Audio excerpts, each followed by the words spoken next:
ছাত্রলীগের পোলাপান গুল্লি করতেছে বাংলা মোটরে লেবেডে তাদের ভর্তি নেয় নাই। তারপর ঢাকা মেডিকেল আমরা পৌঁছে দিলাম। আমরা যে যা পারি রিস্কালারা যেটু পারি হেল্প করি। গুলি খাওয়া লোক একটা যখন গোলাগুলি হয়েছিল না, তখন আমি ঢাকা মেডিকেল একটা আনছিলাম। অসুস্থ ছিল, পুরাদম অসুস্থ ছিল। কোথায় গুলি লাগছে? পায়ের মধ্যে। না, টাকা পয়সা ওই সময় নেওয়ার সময় নেই। আমি নিয়ে যাই মেডিকেলে পৌঁছে এই পর্যন্ত শেষ আর কি। বেরোচ্ছে ভাই, আমার ছাত্র ভাই এবং বোনেরা তারা খুব বিপদে পড়ছে, তাই আমরা সবাই যে যেমনি পারি আগায় এসেছি। তার হাতে গুলি লাগছে কিন্তু তারা লেবেডে রাখে নাই। সেনাবাহিনী কি একটা ট্রিটমেন্ট করে ইমাইরা পাঠাই দিয়েছে। তারপর হেরা এই জায়গা আসছে না করেন হেরা হেল্প করছে, মানে এই জায়গায় প্লাসটা এটাই বান্ডিশ মেরে তারা ঢাকা মেডিকেল পাঠাই দিয়েছে যে আপনারা অন্য জায়গায় যান, এই জায়গায় ট্রিটমেন্ট হবে না। তাহলে হামলাটা আসলে কারা করতেছে? ছাত্রলীগের পোলাপান অস্ত্র নিয়ে বের হয়েছে বাংলা মোটর মোড়ে। আর অন্যান্য প্রশাসনে যারা আছে, পুলিশ বা অন্য প্রশাসনে আমি ফলো করতে না, আমি এদিকে ওই কুলদীপের লোকটা নিয়ে ঢাকা মেডিকেল এসে পড়ছি। তার সাথে কয়জন ছিল? তার সাথে আরো দুইজন ছিল।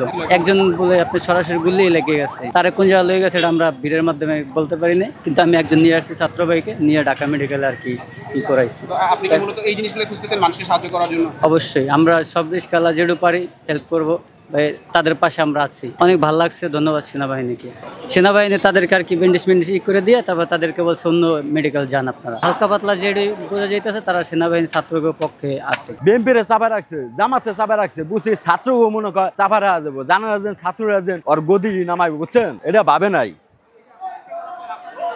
আমি তো 1 মাস ধরে মনে করি 5 দিন ধরে বহাই, অনেক যে আমার ক্ষতি হয়ে যায় সমস্যা নাই। অনেক মানুষ কষ্টে হালে দিন কাটায়, অনেকে মনের কথা কইতে পারে, অনেকে মনের কথা কইতে পারে না। ভালো ভালো মানুষ অনেকে পকেট খালি হয়ে গেছে।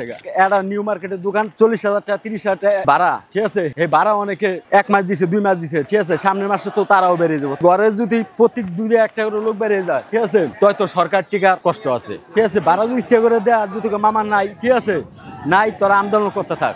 ছাত্ররা তো আমাগুই লোক, আমাকে তো ভাই বেড়াদার, কিন্তু দেশের পরিস্থিতি তো খারাপ। অনেকে ছাত্র অনেকে না খেয়ে মিছিল করতেছে। এটা তো সরকার দেখকেও দেখবো না, কিলে হে হলো এসিতে ঘুমায়, এত কোনো চিন্তা নাই। কিন্তু চিন্তা আবার গতি তো নামলে, ঠিক আছে, তো আবার রিমান্ডে মাইর দিব, ঠিক আছে, তো আবার শিক্ষা ঠিক হবে, তো বুঝবো জনগণের কষ্ট দুর্ভোগ বুঝবো। এখন তো সরকার বুঝে না, বুঝলেন নাই?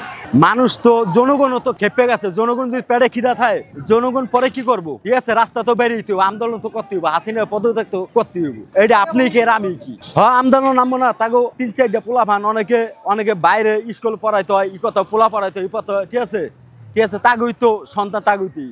এখন তো আস্তে আস্তে দোকানদার হইতে সব কাজের লোকে আসবো। হেরা যদি বেশি করে গদি মানে টিকে রাখতে পারবো না, কিন্তু জনগণকে পেলে তো গদি তার টিকার সমস্যা।